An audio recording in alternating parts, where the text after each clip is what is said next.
दोस्तों, बहुत बार मन में आता है कि मेरा ये जीवन मैं किसी के काम आ जाए। कहीं ऐसा ना हो बीतते बीतते ज़िंदगी की शाम आ जाए।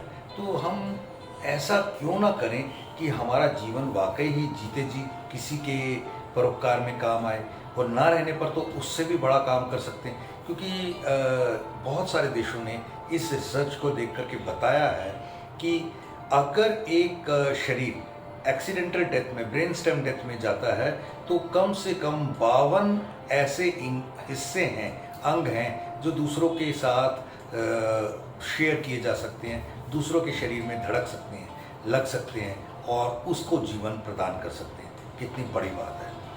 आज आए दिन आप अखबारों में देखते हैं। अभी पिछले दिनों में हमने एक छोटे बच्चे का सुना, जो उस जाते जाते भी 8 से ज़्यादा जीवनों में अपने आप को प्रकाशित करके गया, और 8 जीवनों को रोशन करके गया, उनमें जान भर के गया। तो ऐसा बहुत कुछ हो रहा। आज के अखबार में भी था, जो हमने 3 और 4 तारीख को एक राष्ट्रीय स्तर का कॉन्क्लेव किया था। उस कॉन्क्लेव का असर ये हुआ कि अब जो हमने उसके मिनट्स और जो उसके अंदर सारे ऑल ओवर इंडिया से आए लोगों के विचारों को संवैधानिक संशोधनों के लिए प्रस्तुत किया है, उसके चलते अलग अलग मंत्रालय, आयुष मंत्रालय, स्वास्थ्य मंत्रालय और अन्य सरकारों के मंत्रालयों के सहयोग से हम अंगदान, देहदान और नेत्रदान के इस पूरे के पूरे कार्यक्रम में बहुत सारे नियमों का सुधार और बहुत सारे नए नियमों का निर्माण कर सकने की स्थिति में पहुंचने वाले हैं। बहुत सारे देश ऐसे हैं जो स्पेन या अमेरिका, ऐसे कई कंट्रीज़ हैं जो 1 करोड़ व्यक्तियों में कम से कम 140 से ज़्यादा लोगों को 14 करीब करीब 14 के करीब परसेंटेज वहाँ लोग अंगदान करते हैं। और ये हमारे यहाँ स्थिति बहुत विपरीत है, बहुत कम है, 0.56%, जो कि बहुत कम है।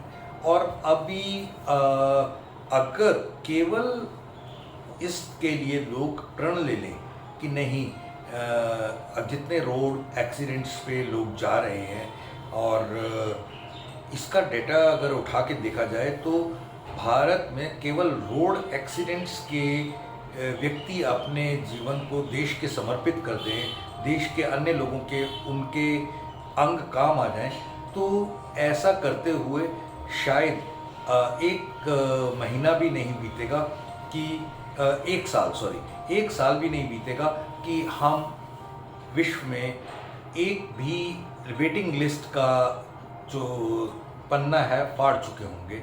यानी कि भारत में कोई वेटिंग लिस्ट नहीं होगी, विश्व में भी हम अपने अंगों से परोपकार कर रहे होंगे। श्रीलंका जैसी छोटी कंट्री नेत्रदान में बहुत अग्रणी है। वहाँ ऐसा बौद्ध धर्म के चलते माना जाता है कि नेत्रों का दान करेंगे तो ये एक बहुत पुण्य का काम है, और ये लोगों को बहुत सारी सलाहियतें मुहैया कराता है। तो आप क्यों नहीं इस बारे में ज़्यादा जानकारी लेने के लिए उत्सुक होते? ऐसा नहीं है कि आप ये प्रण करें ही। अगर आपको नहीं समझ में आए तो ना लीजिए, लेकिन एटलीस्ट जानकारी तो लेना ही चाहिए। बहुत बार ऐसा होता है कि हमें अपने दुख से ही पता लगता है, प्रेरणा मिलती है। दूसरे के दुख से कभी कोई प्रेरणा नहीं मिलती। कई बार क्या होता है कि कोई व्यक्ति के घर में कोई एक ऐसा बीमार व्यक्ति होता है जिसकी किडनीज नहीं ठीक, और उसे हर चौथे दिन उसके जो किडनीज ना खराब होने के कारण क्या किया जाता है, वो एक इलाज, वो डायलिसिस, वो करवाने के लिए जाना पड़ता है। तो वो डायलिसिस से जब वो बाहर इतना परेशान होते हैं, इतनी सारी चीज़ें होती हैं, तो उन्हें लगता है यार कोई किडनी डोनेट कर दे तो हमारा ये व्यक्ति, हमारा ये सदस्य ढंग से जीवन बिता पाएगा। आज जिस तरह से नर्क की तरह ज़िंदगी बिता रहा है और लटका हुआ है मृत्यु और जीवन के बीच में, तो ये सब चीज़ें उस व्यक्ति को तो समझ में आती हैं, लेकिन हमें नहीं समझ में आती। हम शमशान घाट डेली जाते हैं। मुझे इन दिनों में बहुत सारे फ़ोन आए, तो मैं सोच रहा था कि इतने सारे फ़ोन क्यों आते हैं। तो पता लगा कि हम पिछले दिनों हमारी दधीची देहदान समिति की तरफ से दिल्ली के, वेस्ट दिल्ली के 10 या 12 शमशान घाट में हमने बड़े बड़े बोर्ड लगाए और उनमें लिखा कि देहदान, नेत्रदान, अंगदान किए जाएं। तो इंसिडेंटली 3-4 शमशान ऐसे हैं, जैसे सुभाष नगर का, तिलक नगर का, और ये क्या कहते हैं इसको, नांगल राय का, और मोती पंजाबी बाग और तिलक विहार का। ये 4 शमशान घाट ऐसे हैं जिनमें मुझे कभी ना कभी विज़िट करने का मौका मिला, जिनमें से 3 में हमने अपने बोर्ड लगाए हुए थे और पंजाबी बाग में किसी कारण से नहीं लग पाया। वो बोर्ड आज भी सही तरीके से लगे हुए हैं और वो जो शमशान घाट के अथॉरिटीज़ कहते हैं, हम इनको ना तो किसी को उतारने देते हैं और स्पेशली कहते हैं कि इसे पढ़ें और इसके नंबरों से फ़ोन करके लाभ उठाएं। प्रचार और प्रसार में आप भी हमें सजेशन दे सकते हैं, आप भी वॉलंटियर बनके इस पूरी प्रक्रिया, इस मुहिम को आगे बढ़ा सकते हैं। और ये कोई एक का काम नहीं है, ये इंसानियत का काम है। अनेकों का इसमें सहयोग होना बहुत बड़ा एक बदलाव ला सकता है। देखिए, जब कभी एक प्रथा चल रहा करती थी, सती प्रथा की, हाथ में सिंदूरा जिसमें नारियल के ऊपर लाल रंग का सिंदूर लगा हुआ था, उसे सिंदूरा कहते थे। तो अगर हाथ में सिंदूरा ले लिया तो इसका मतलब उस लेडी को अपने पति की चिता पर बैठ के सती होना ही है। वो बहुत गलत परंपरा थी। उस परंपरा के कारण कितनी देवियों ने अपनी जान गंवाई, लेकिन राजा राम मोहन राय ने इस बारे में मुहिम चलाई। चलते चलते वो स्थिति आई कि वो प्रथा खत्म हो गई और आज कोई सती नहीं होता।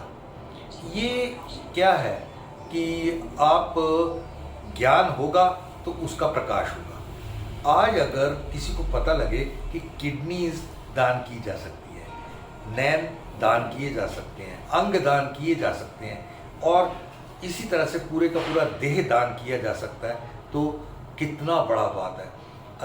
कई बार तो ये काम पलायन के चलते भी किया जाता है। कई केस ऐसे भी हमारे सन्मुख आते हैं कि बेटा, बेटी या संतानें विदेशों में सेटल हैं। एक पिता या माता के जाने के लिए वो इतनी दूर से कैसे आए, छुट्टी मिलेगी नहीं मिलेगी, इतना ट्रैवलिंग कॉस्ट, बहुत कुछ, तो वो वहीं से कॉल करके कहते हैं इनका देहदान कर दिया जाए या इनके नेत्रदान कर दिए जाएं, ताकि हमें, उनका तो रीज़न होता है कि वो ना आना पड़े, लेकिन कितना एक मजबूरी में भी कितना बड़ा परोपकार हो जाता है।